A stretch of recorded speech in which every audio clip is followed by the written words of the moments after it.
Good morning, সবাই কেমন আছেন? নিয়ে চলে এসেছি আজকের নতুন ব্লগ। আজকের মধ্যমণি হলো ছোট্টদের খাবার। তার আগে চলুন বাগানটা ঘুরে আসি। এ আমার বড় পছন্দের জায়গা, জানেন। এমন দৃশ্য আমরা কতদিন দেখতে পারবো জানি না, যতটুকু পাওয়া যায় উপভোগ করে নিই।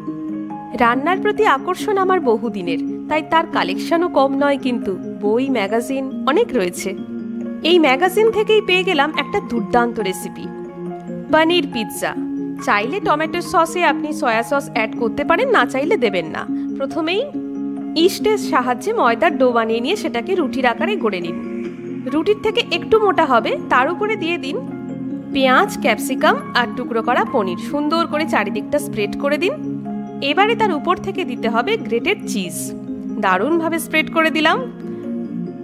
তারপরে উপর থেকে চিলি ফ্লেক্স, অরিগ্যানো অথবা আপনার পছন্দের যে কোনো টপিংস দিয়ে 15 মিনিট বেক করে নিন। ব্যাস, রেডি হয়ে গেল। রেসিপিটা কেমন লাগলো জানাবেন, আর ভালো লাগলে একটা লাইক, শেয়ার আর সাবস্ক্রাইব করে দেবেন।